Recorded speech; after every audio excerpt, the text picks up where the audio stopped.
Mr. Chan cannot be described by one word because he is perpetually changing. He sculpts, he creates jewelry, he makes art, and he devotes himself to scientific research. It is not unusual to find him completely absorbed in ancient Chinese philosophy one minute and immersed in the mystery of metallurgy the next. From diamond to jade, porcelain to metal, from Chinese painting and oil painting to music, it is his habits to cross boundaries. His thoughts continually transcend religions, eras, and cultures. He creates extravagant jewelry, but he himself is not extravagant. He is dedicated to his craft and once spent 8 years researching titanium. Those around him thought it was merely to satisfy his curiosity about the metal. But in the end, he shared his research with the industry as a way to ignite innovation with that metal. When it comes to creativity and craftsmanship, he is always looking for changes. However, the only thing that remains constant and unchanged is his attitude towards life and creation. Mr. Chan will tonight share with us the meaning of change in his creative journey. So it's now my pleasure to welcome Mr. Chan to the stage.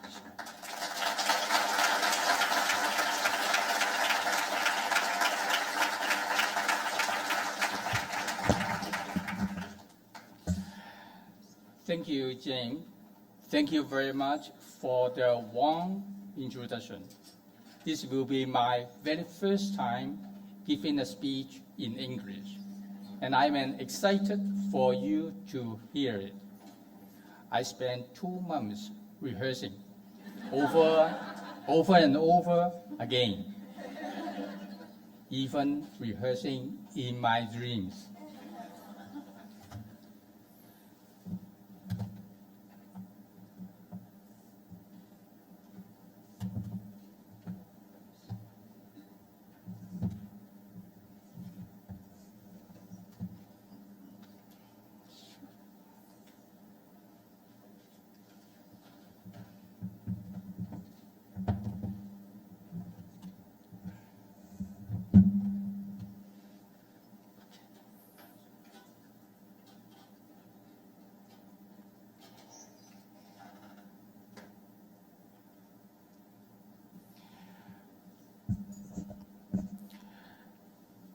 Ever since I was a child, I have understood the world as a changing form.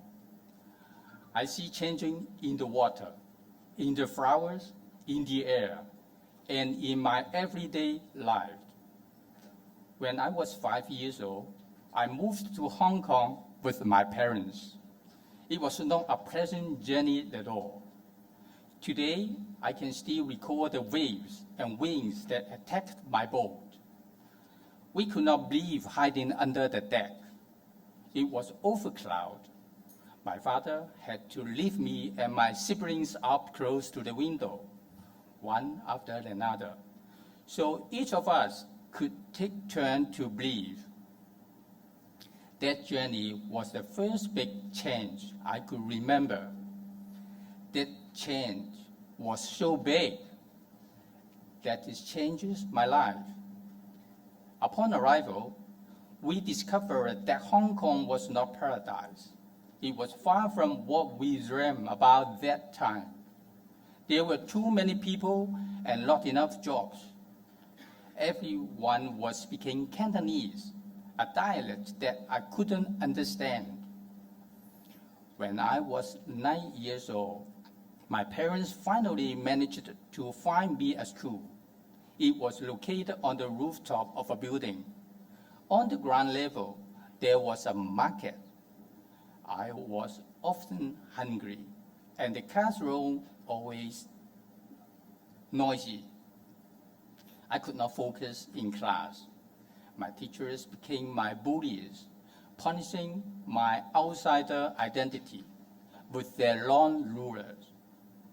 But all of these make us today an incredible honor for me to stand here at Harvard University and share with you my stories. Changes are good. The changes that I had to live with taught me to embracing changes. I started to notice beauty in the changes of this world. When I was 13, I had to quit school to begin working full-time. I worked in textile factory. I sold T-shirts on the street. From time to time, I was a delivery boy.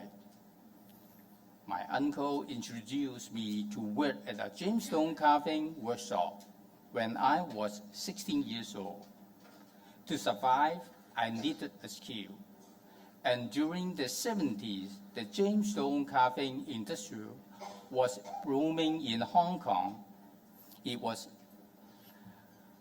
1973.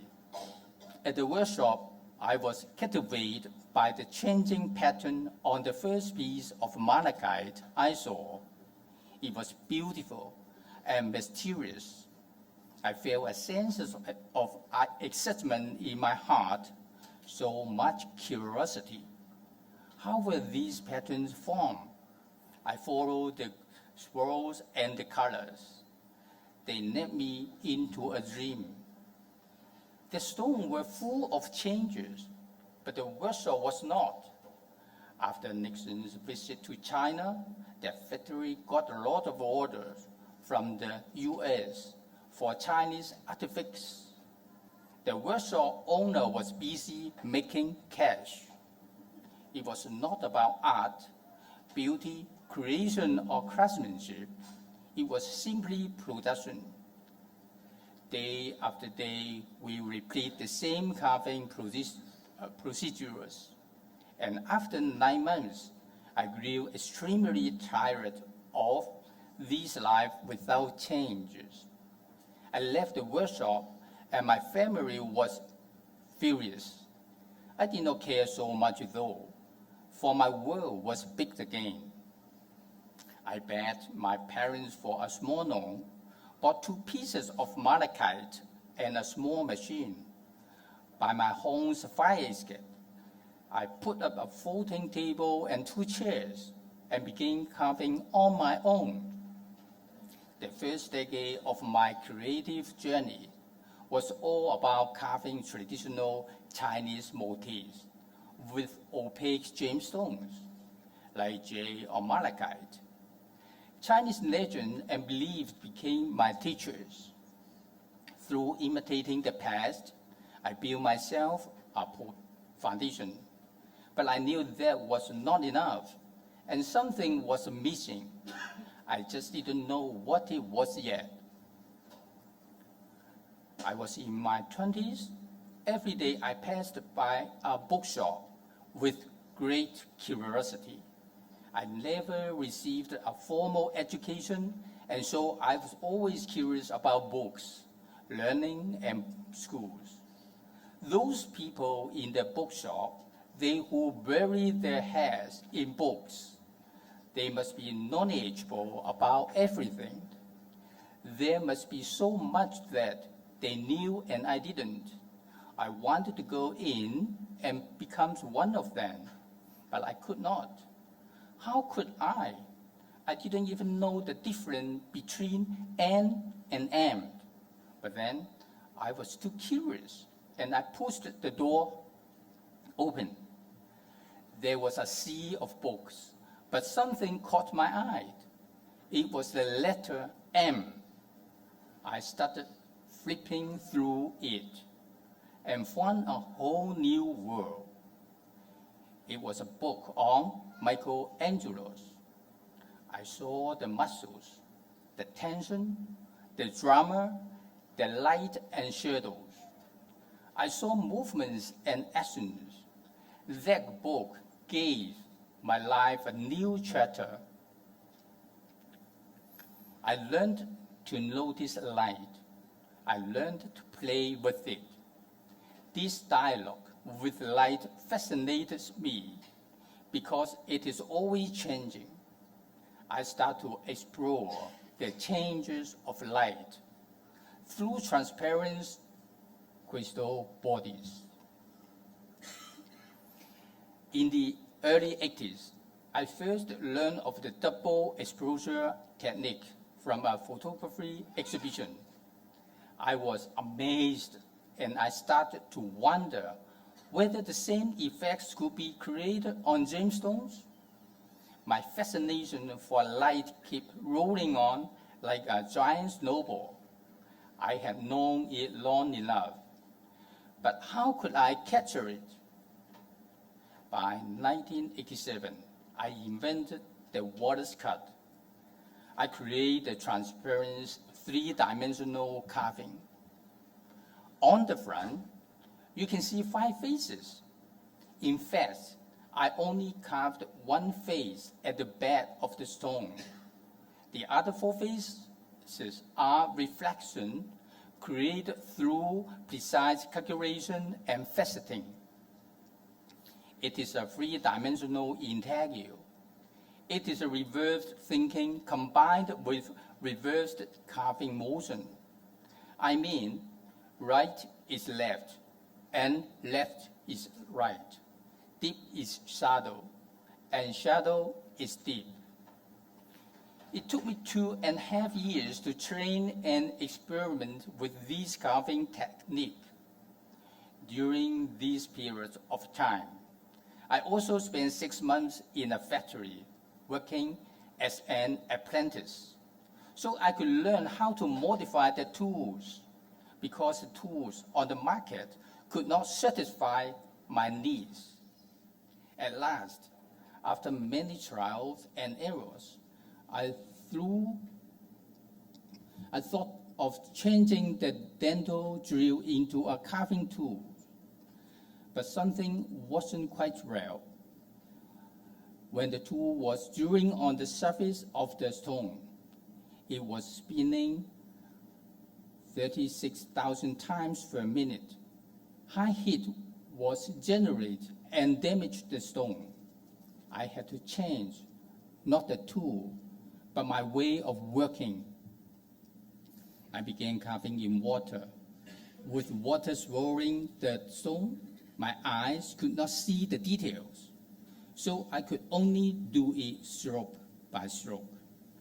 After I carved one stroke, I had to take the gemstone out of the water, check it, put it back, and carve it again. I had to keep training myself until my heart, my eyes, and my hands were all moving at once, to enter a stage where it was only my consciousness working. With my consciousness, mind, and senses, I could carve continuously in the water without checking for 2 to 3 minutes, and continue making changes there. Secret Abyss was born after countless changes. Many years ago, I learned about escape magic. A magician is trapped and thrown into a water tank. Time is short. He has to hold his breath and work for his escape. To me, that is truly beautiful. I was impressed. The idea of holding one's breath for the world and the sense of extremely concentration inspired me to create Secret Abyss. It happened that I had a piece of rhodolite quartz, which I placed on my desktop for years. I had always wanted to bridge our connection, and that was the perfect object for the perfect subject. To first give you a general idea, Secret Abyss is a pendant showing 1,111 emeralds set inside a block of rhodolite quartz. From concept to creation, it took me a decade to complete this piece. Before successfully creating this one, I broke around 30 pieces of crystal. People often ask me how I place the things inside the rhodolite quartz. Most people fail to notice that. Before filling it up, I must first empty it. I had to create a space. I had to remove the unwanted part of the stone and polish it from within. This is doing my Kung Fu training inside a piece of crystal. If I could personally go inside the crystal, it would be very easy. But obviously, I'm still as big as I am. And the crystal is still as small as it is. In order to reach places you couldn't reach, you must find ways to extend yourself. For this piece, I invented many tools. I drilled a hole of 6.5 millimeter and used a special tool to go inside the stone. Now, it can't just be any tools. It has to be able to go in and out, and it has to be polished every angle with a perfect balance. It has to be hard enough, but it does not generate too much heat and tension, or the stone will be damaged. Sometimes, to create a piece, I spend more time inventing tools than working on that essence, actual carving and setting. To emphasize that all the settings were done through a hole, I choose to use rhodolite quartz instead of crystal. The natural, hairy, dreamy texture of the stone could well prove that this piece had not been cut into two and glued back together. The secret abyss is a secret pathway to the unknown, where magic exists. For 10 years, I wandered back and forth, in and out. I wanted to break in when I could not. And once I was in, I started finding ways to break free. Many times I wanted to give up because it was too difficult, but I continued to make changes to my tools and my methods. Because in my mind, I could see the possibility. This creation has a Chinese name with a Buddhist reference. To translate it simply, it is true emptiness, wonderful existence. It is entrance and exit for my soul. You may look at me and think I'm the father of my creations, but most of the time, I feel like I'm the creation of my own children. Traditionally, precious metals like gold, silver, or platinum are used for jewelry making. It did not take me long to realize that the norm needed to change. What is the point of being confined to these precious metals when the stones alone already carry within themselves incredible values? I began looking for a metal that would allow me to set big stones without sacrificing the overall aesthetics of the jewelry or the comfort of the wearer. One day, I read about the pacemakers in the newspaper. It was created with titanium, a metal that is hot, light, strong, biofriendly, and colorful. A space-age metal that embodies and reflects the spirit of our times. It is a symbol of technology. It can be the bones to the flesh and blood of my jewelry. Titanium is not easy to handle, not at all. It is a very stubborn metal.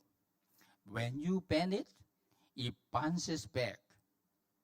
When you hit it all the way up to its melting point, which is 1,668 degrees Celsius, it stands as a solid shape in front of you until You give it the slightest push, then it falls apart, rewarding you with powder everywhere. As I tried to understand the behavior of titanium, I turned to scientists for help. They slammed the door on me for a couple of reasons. First of all, it was a form of trespassing that, as undereducated as I am, I tried to challenge their book's knowledge with questions I found during my hands-on practice. Secondly, I was told that what I wanted to achieve was simply stupid and impossible. In other words, no one had ever done that before. That is reality, and that is society. People generally don't like change. The one thing they dislike even more is the person who brings change. But that is all I do, and that is all I am. To be honest, nothing that I create comes from absolute nothingness. Everything must come from something. All I do is that I take things that have already existed for ages and make changes to them. Just that, most of the time, most people don't see what was already there. It took me 8 years to master titanium. The process wasn't easy. I come from a society and a time where the number one goal of life is to make money. Obviously, I'm not so good at that. My relationship with my then girlfriend was pronounced dead as I struggled to navigate my way through the stubbornness of titanium. It is a magical metal. It is as magical as love. You must not force things to happen. You must surrender your power to it and let it guide you through its heart. That is my kind of romance, as nerdy as it sounds. Titanium can do magical things. If I have said that already, I must say that again. Often we find truly great things or great people minimizing their own existence to support the glory of others. Titanium is one of those silent, unsung heroes, carrying the weight with incredible strength, yet it is almost invisible. Titanium is also a multifaceted character. It may seem stubborn, but it is not afraid of change. I shade it as thin as needles and strings, and as hard as it is, it was transformed into a state of existence as soft and flexible as a piece of silk. With titanium, impossibilities are made possible. Changes take over norms, always changes the status quo. Nothing is immune to changes. With enough will and persistence, you can turn titanium into silk. This is a piece of jade. But this is not only a piece of jade.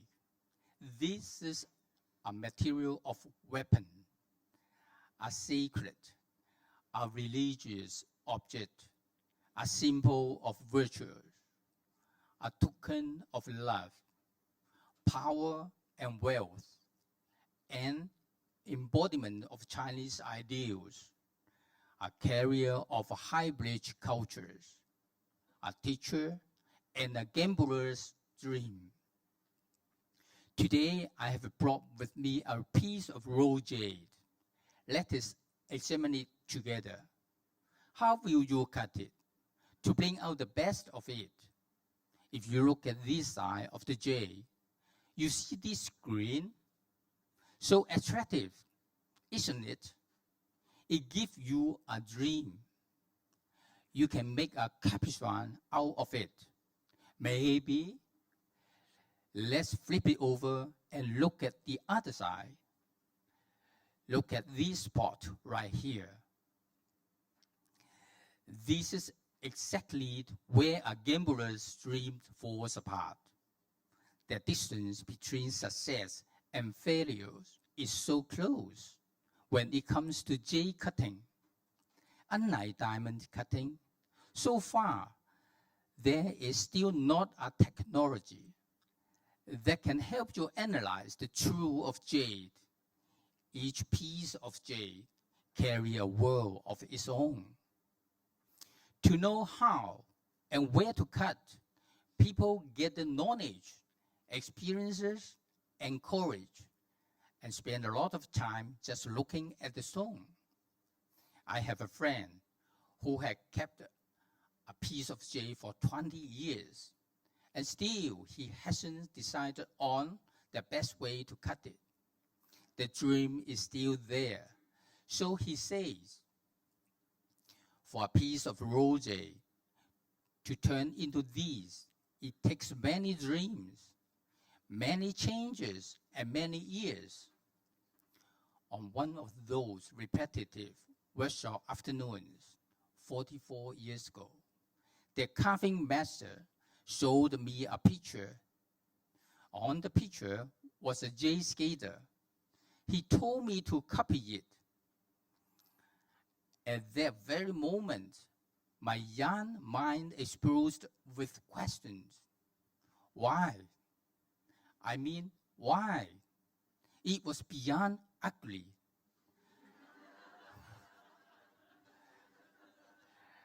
But being an inexperienced 16-year-old, I shut up and proceeded with that task. The more I learned about the jade skater, the more interested in it I became. There was so much depth in such simplicity. It was a symbol of wisdom, rebirth, and growth. The last gift to the deceased and the first present to the newborn. It was an embodiment of the past, the present, and the future. It is a thing unearthed and a thing so unearthly. It is a paradox, a fascinating story. At 16 years old, I was too young to have all the skills to capture the significance it carries. So I wait. 39 years after I was assigned that task, I finally managed to put it all together. In 2012, I brought it to the Biennale in Paris. A gentleman walked into my exhibition booth and asked me, Mr. Chen, you see, all these exhibitors here represent long history and strong heritage. What do you have? I said, I have 5,000 years. I'm not going to stand here and tell you that everything I do, all the creations I made, come solely from me. It is arrogant and ridiculous to believe that you owe the world nothing. I personally feel that to be able to create, I am much indebted to history, nature, and the universe. Jade is a dream that has survived through times in the Chinese culture. But when we look at this survival, we can understand that to survive it doesn't remain the same throughout the ages. It grows, it evolves, it changes. And so I created my own vision of a jade skater. I call it Still Life, a life of wisdom, purity, and changes. As a creator, it no longer serves me any meaning to imitate what history has already done. My ideal was to create a jade skater that carries on traditions and at the same time embodies the contemporary spirit, so that a few hundred years later, when people look at all these jade skaters that have appeared throughout history, they will see my skater as how we were back in our days.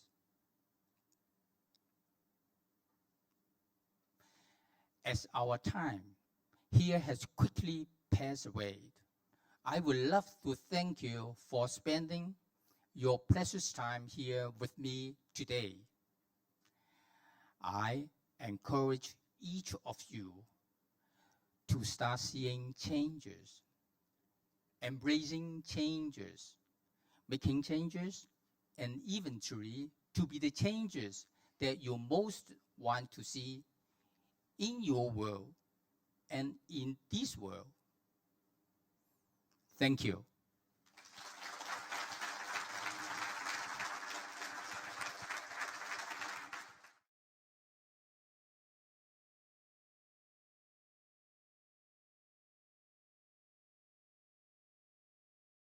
It's now my pleasure to introduce Drs. Raquel Alonso Perez and Dr. Emily Storer.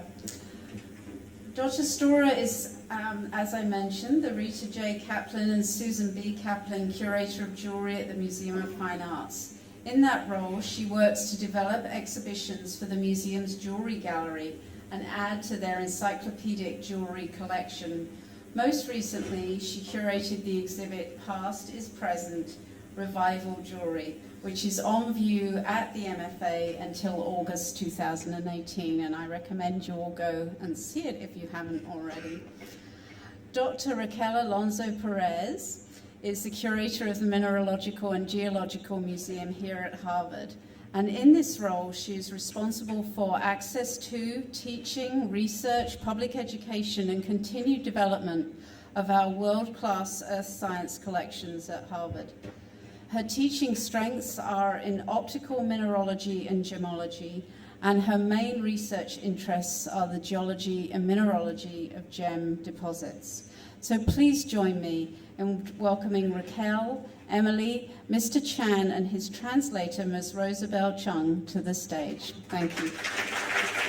Good evening, everyone. Thanks for coming.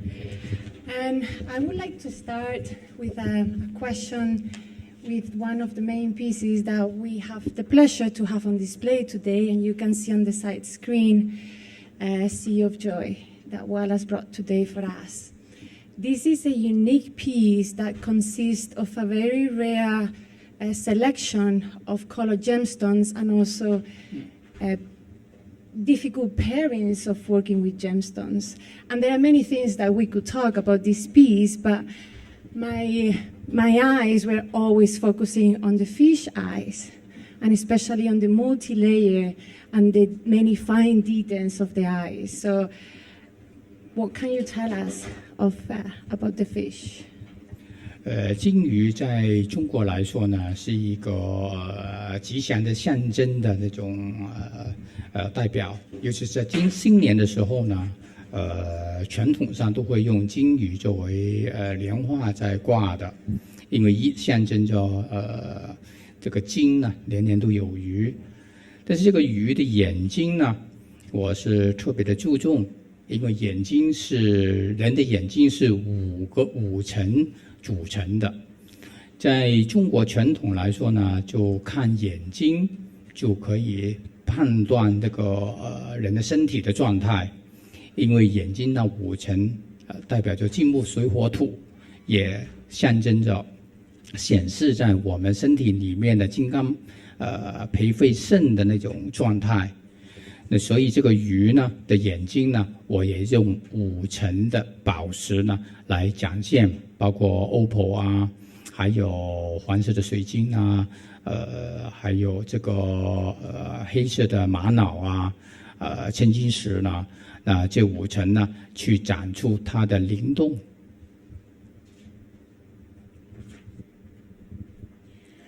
For the Chinese people, goldfish is a symbol of fortune. That's because during the Chinese New Year, people very often hang the paintings of goldfish, and gold represents fortune. The pronunciation of fish is also the same as abundant or abundance in Chinese culture. Therefore, fish, especially goldfish, is very often used during the Chinese New Year as a symbol of fortune and good luck. I pay a lot of attention to the eyes of the fish. That is because in the Chinese medicine, eyes relate to the internal organs. So if you look at a person's eye, you can see whether this person is healthy or not, because each part of the eye is associated with a particular organ. And in the Chinese culture, it is also believed that the universe is made up of 5 elements. They are the metal, the wood, the water, the fire, and the earth. So these 5 elements also correspond to the internal organs of a human being. And as a result of these connotations, I used 5 layers of stone to make the eyes of the goldfish. I used opal, citrine, black agate, and lapis lazuli. 我是希望超过这5行在我们的眼睛来展现的话呢，就用五行的眼睛看这个宇宙，看这个世界，我们是跟这个宇宙是共融的。So as I explained earlier, these 5 elements, or the 5 layers of gemstones, are really meant to convey the cosmic wonders, to represent the earth and the universe that we're living in, to show that human beings coexist with the universe peacefully.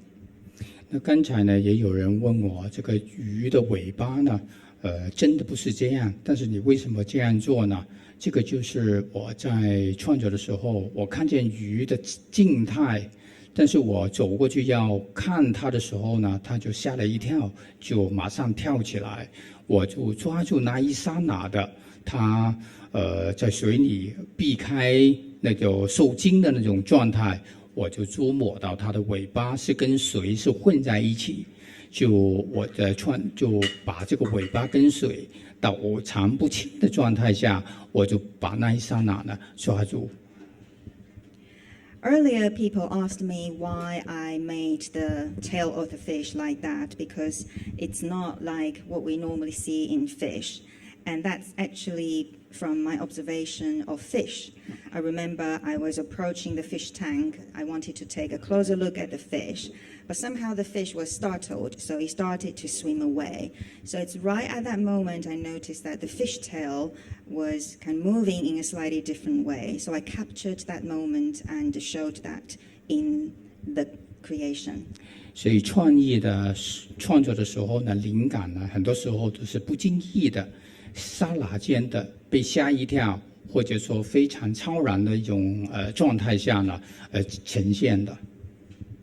So very often creativity or inspiration actually came from accidents or came from your observations of that split second. It's not always planned. 所以呢，鱼的那个底座呢，是超越一个山的那种状态呈现的。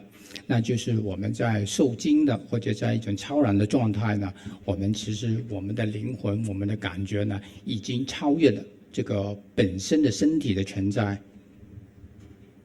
You would also notice that I made a base for the fish so that the fish was swimming away and it's like the fish is ascending into the sky. So that is really just to show that sometimes when we are startled, when we are surprised, we actually enter a slightly different world spiritually. We forget our body. Thank you. Thank you. I love that you were able to explain to us how you created that really vivid movement and where the understanding of the fish came from.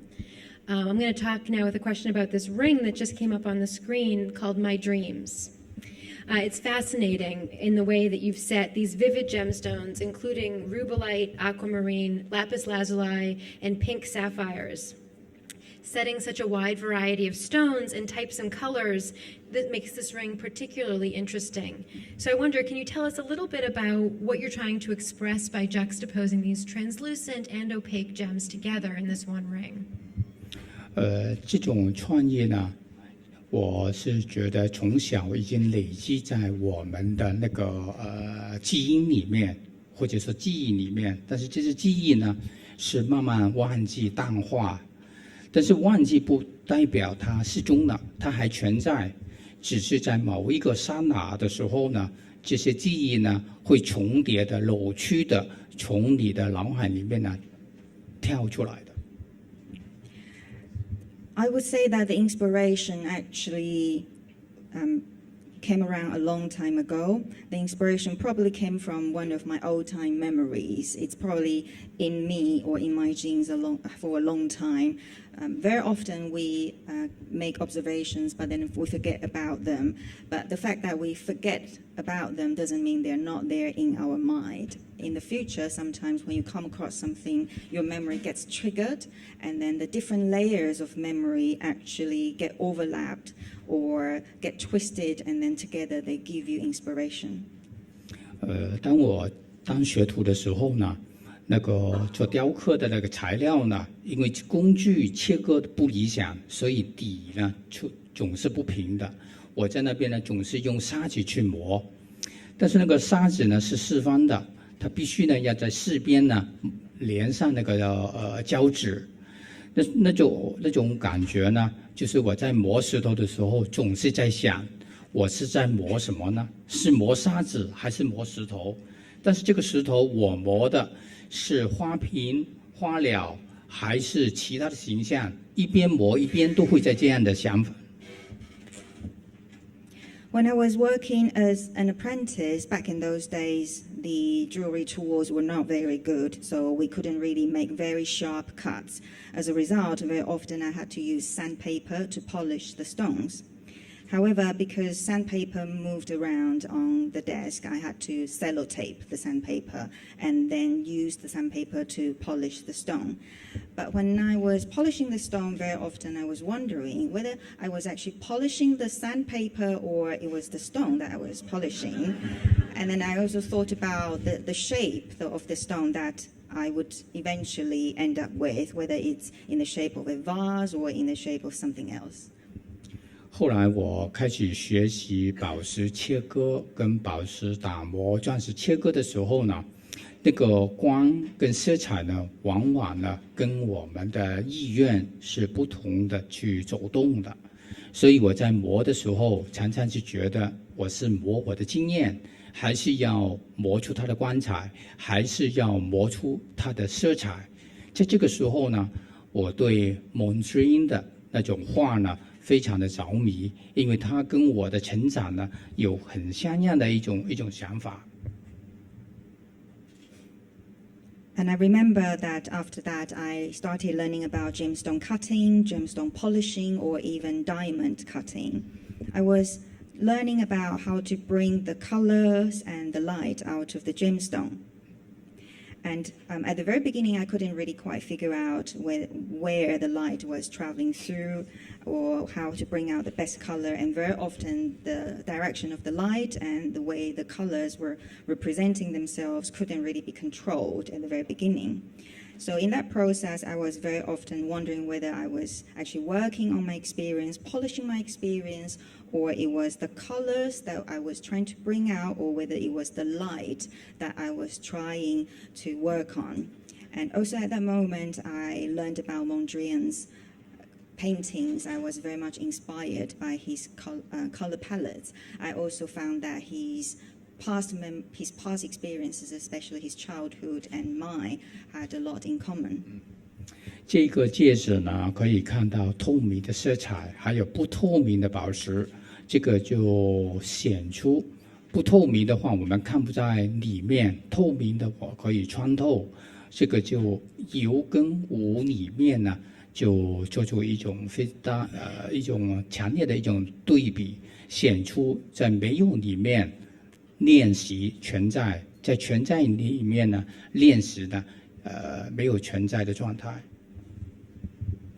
As you can see in this ring, I put together the translucent gemstones as well as the opaque gemstones. It's a very strong contrast between the existence and the non-existence of light, if I can put it this way. However, it's also very much an exercise of seeking existence in non-existence and seeking non-existence in existence. Thank you. So carry on with translucent. I have a question about one of your most known pieces, Still Life, and how this piece demonstrates the patented use of jadeite and the technique of luminosity. So through the craftsmanship of the winds, you were able to bring that life and almost to bring that exactly how it looks as cicade in real life. So can you tell us more about the jade use and your patent technique? 我感觉翡翠呢是一个非常困难了解的一个材料，因为每一块翡翠呢，就算是同一块材料呢，它都有不同的种质，而且呢变化是无穷的。Jadeite is a material that's very difficult to understand because every piece is different, even if you have several pieces that came from the same original stone, and they might actually present different qualities. 它就算在2个、3个 micron 的那个空间在里面呢，我去寻找这个颜色的分布，还有这个结晶的那个状态。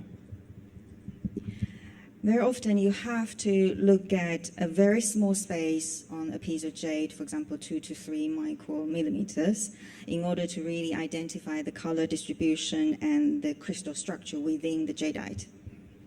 那在这种的这个非常微细的那个状态里面，我寻找颜色与颜色之间的关系，还有结晶与结晶的那个关系。It's also within that very small space you need to identify the different relationships between colors and the different relationships between the crystal structures. 所以当我开始切割的时候，从不同的角度呢，用灯光打进去，但是灯光呢走进那个结晶的地方，它跑得特别快；有颜色的地方呢，它会走得比较慢。但是从这种多重的那个折射里面，我走出一个方向。那这个方向呢，我就用了2年的时间去发明了这种切割的技术。So when I cut a piece of jadeite, I would actually try to shine the light onto the jadeite from different angles in order to see how the light travels. And I noticed that light would travel faster when there is a very clear crystal structure. And then when there are colors inside the jadeite, the light would actually travel slightly slower. So based on the different refractions I observed in the jadeite, I would then identify the direction of cutting or how the light actually travels. It took me about 2 years to work on the technique, and then eventually I invented a technique to make the jadeite very thin. 在我来说呢，所有的材料呢都是宝贝，只是你是怎么样对待它，是你怎么样的跟它沟通。你越了解这个材料的那个色彩跟光的流动，还有它的结晶，那这个材料呢就成为你的一个精神跟技术的一种载体。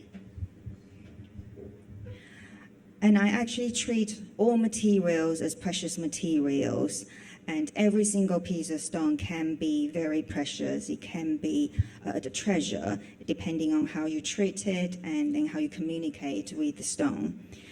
It's important that you have a better understanding of the colors, and as well as how the light travels, as well as what the crystal structures are like, in order to really bring the best out of the gemstone. And I believe that if you have a very good understanding of this stone, then you will be able to work with it and bring the spirit out of the gemstone with the correct craftsmanship. Yes. Sorry, I got distracted. You were looking at the chair. Oh yes, I have some feeling of this. You look want to stick me. I have another question about this piece, and it's about the bamboo. So it looks like the bamboo is the house of the cicada, and it kind of merged into, so it's almost like one piece. So what's the meaning of the bamboo in your creations? 当我知道这个本波呢，它是经过很多年的一种累积那个能量跟营养，那最后呢，它可以一天可以成长30或者25个 cm。那我觉得人生这个学术也好，经验也好，都是长期的累积才能够展现的，所以我就用这个bamboo作为这个禅的居所。I understand that for bamboo to grow, it takes many years to establish the roots. But once the roots are established, bamboos can grow really fast. We're talking about growing by 25 to even 30 centimeters every day. And I think that can be reflected in our life experiences as well. Our wisdom and our experiences take a long time to accumulate. That's why I used bamboo to make the stand for the cicada. Now, the bamboo stand is made of titanium, and you talked to us a little bit about your work with titanium and how long it took you to master that material. And if you look closely at the stand, the titanium is really detailed. You've carved out patterns onto it, and you've also included areas of rock crystal that are made to look like maybe dew or melting snow. And so I wonder if you can talk a little bit about why you chose to treat the bamboo leaves in this way. OK，禅是和风引路的，所以在早上的时候呢，这个叶子上面呢总是有一点点的露珠。那这个露珠呢，我在几次看的时候呢，这个露珠穿透它的底下的纹路是改变的。那我就在这个树叶上面呢，就雕了水晶，就看这个宇宙，眼睛看的不是真的。要这个水融了之后走掉，你才看到真正的这个世界。Chinese people believe that cicadas feed on dews, rainwater, and wind, and we often find morning dews on the leaves. And therefore, I wanted to play on the vision, if you like, over here, because if you see the leaf through the morning dew, you wouldn't actually see the real leaf, the form and the shape get twisted. So it's a play on your eyes. What you are actually seeing is not the reality. You might need to actually take away that glass or that barrier in order to see the reality, and that's very much what we experience in the real world as well. 那在这个树叶的话呢，这个竹叶上面呢，有一些呢，我做了小孩刚刚出生的，他那个肩膀比较宽，代表着这个是生生不息的那种状态。但是有的大的树叶呢，就已经老化了。那除了这个呢，我就雕了一个在上面雕了一些图腾。这个图腾是2000年前呢，已经把禅抽象了。那我就把我这个偏向于写实与抽象呢，融合在一起。那这个是古代在一个香炉上面呢，那些国师雕在铜上面的一些禅的图腾，我这个把它融为一起，就想展现我们是建立在过去人的启发、过去的学问里面。For the bamboo leaves, I made some leaves bigger, some leaves smaller, some leaves looking younger, and some leaves looking older, like aging leaves. And also on the bamboo leaves, I carved some patterns. They are actually the abstract form of a cicada. These patterns have been around for more than 2,000 years. They were originally found on the bronze vessels 2,000 years ago. So over here you can see a mixture or a merge of reality and the abstract form. And what I want to show on the bamboo leaves is that we are all kind of building on the foundation that the people before us laid down for us. So we're learning that your work is extraordinarily complex and that there's a tremendous amount of thought that goes into it. And as I look at this next brooch, I notice again this use of rock crystal, and it takes a minute to see it. You have to look at the detail that he has up on the screen now, where you see this rock crystal kind of coming down one of the curves of the ribbons and looking like this water that's dripping down the brooch. This is the goddess Apsara. Did I pronounce it right? Okay. She appears in Duong murals in China, but I've never seen her in jewelry. Can you tell us a little bit about Apsara and what your inspiration was for this brooch? 飞天呢是在中国的一种神话，那他的先生呢，在神话里面是一个音乐的乐师，所以当他是弹奏音乐的时候呢，飞天就会呢开始跳舞，就在天上洒雨，滋润大地，也有象征是一个是四季，象征的丰收的一个神仙。那我在当学徒的时候呢，我就一直看这种的雕刻，但是我总觉得这个是属于宇宙上面的一些世界。那为什么呢？我们就不雕刻总是把它呢非常写实的去展现，所以我就把它的飘带呢做成一个宇宙星河的那种形状，而且呢在这个飞天的那个身体上面呢，因为它是水的化身，所以身体上面呢我全部做了一个水的纹身。那还有在它旋转的那个飘带上面呢，我就做了那些水晶，就雕成水状在这个洒水的那种感觉。Apsara is a goddess which features in Chinese legends. The legend has it that her husband is a divine musician. And when her husband plays music, Apsara would dance to the music, and she would then start to spray water from the sky, which then turns into rainwater. So Apsara is very often associated with the four seasons as well as harvest. When I was an apprentice, I looked at a lot of the sculptures and paintings in relation to Apsara. And then I started to wonder whether I could show it in my creation after many years. And in the cave paintings of Apsara, we often see her dancing around with a ribbon. So I decided that I wanted to make her a ribbon, but in the form of star trails. Also, if you look carefully at the body of Apsara, I actually carved water motif on her body because she's associated with rainwater, with harvest. And then on the twirling ribbon, I engraved rock crystal in order to connect her with water, the theme.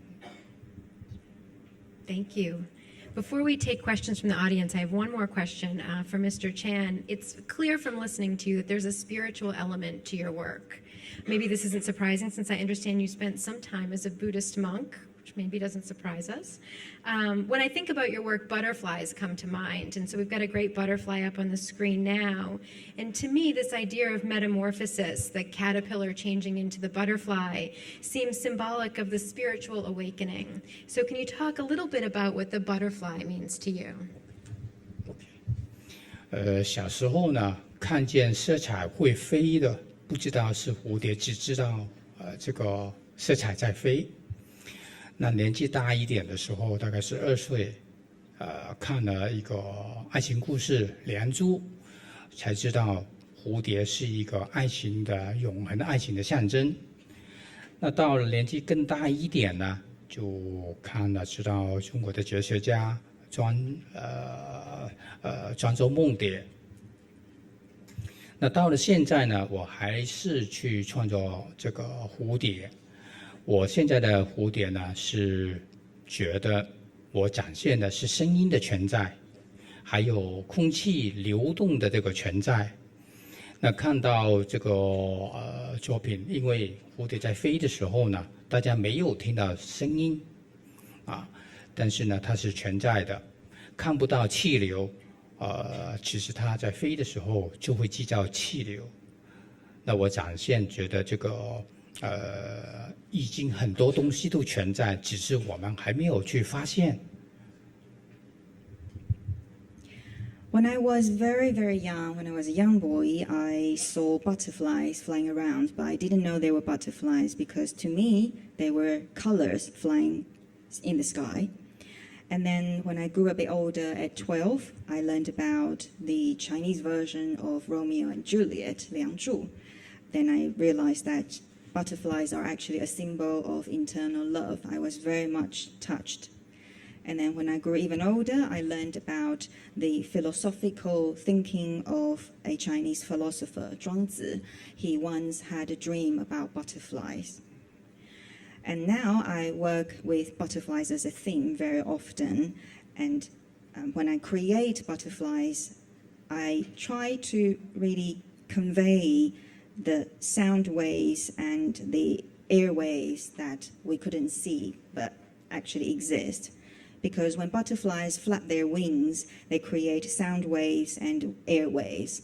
The fact that we cannot see them or hear them doesn't mean that they're not there. So that's also something that I very much want to communicate. The fact that we don't see something doesn't mean it doesn't exist. 尤其是我对声音呢非常的敏感，因为在雕刻的时候呢，好像做 Wallace cut， 我是透过手的感觉跟声音，但声音在变的时候，我会感觉到有雕的是怎么样的状态。但是而且呢，透过各种的声音呢，会感觉到周边发生了什么事。所以在这个声音的话呢，我们中国有一个老子讲到大音希声，就是声音不存在，这个是声音非常大的那种存在。Also, as a sculptor and a carver, I am very sensitive to sounds. Very often when I carve, I need to feel what I am doing and I need to hear what I'm doing because the changes in sound actually indicate what is happening. Also, by listening to the sounds around us, we know what is happening around us. And in Chinese, we have a saying, which is, the great music is faintly heard. So even though you don't hear it, it's perhaps actually quite magnificent and much, much bigger than we imagine. Thank you. You're welcome.